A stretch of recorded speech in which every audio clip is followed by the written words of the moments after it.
untuk anak cucu saya selesai. Aman. Nah, disitulah saya bilang hukuman mati itu tidak akan menyelesaikan masalah. Kenapa? Karena tujuan kita hukuman mati ini apa? Mau menyelesaikan masalah atau mau ngambil uang balik? Karena kalau kita mau menyelesaikan masalah, menghukum nih orang, mati itu terlalu enak buat koruptor.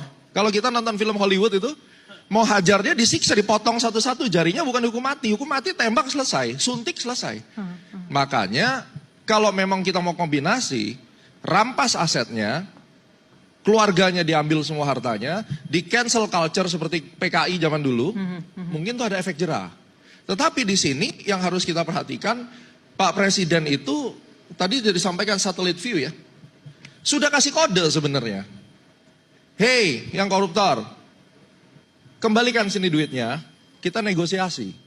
Itu sebenarnya kode keras bahwa sistemik bobroknya ini sudah bukan lagi koruptor yang masalah. Yang masalah ini justru penegak hukumnya yang bermasalah. Sampai presiden itu bilang, udah deh, lu balikin aja duitnya. Kenapa? Masalahnya di mana? Ya sekarang, sorry ngomong, yang barusan menjadi terduga itu adalah tokoh pemberantas korupsinya. Terus kemudian tadi disampaikan sama beliau, dari Supreme Court-nya sudah bermasalah. Nah sekarang presiden bilang, negara nggak ada duit. Oke, duitnya diambil para koruptor.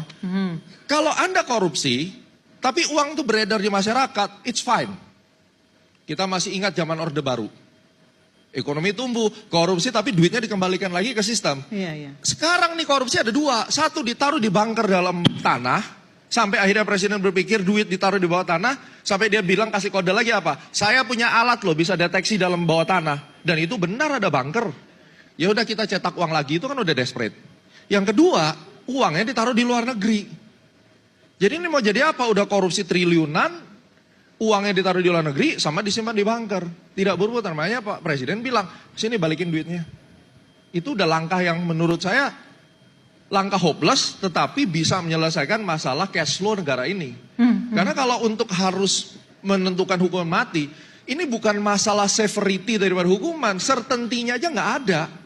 Bagaimana mungkin? Nah kalau kita lihat, China itu punya hukuman mati, Vietnam hukuman mati, Iran hukuman mati. Tapi indeksnya China berapa? 43. Indonesia 34. Jadi artinya hukuman mati di China itu jauh-jauh amat. Selisih 10, ibaratnya sama Indonesia 9 ya. Selisih 9, Vietnam 41. Tetapi kalau kita lihat Denmark, Finlandia, ya, itu adalah Singapura, itu adalah negara-negara tidak pakai hukuman mati, tetapi tata kelolanya dibenarkan, independensi daripada KPK dikembalikan penuh, tidak ada intervensi.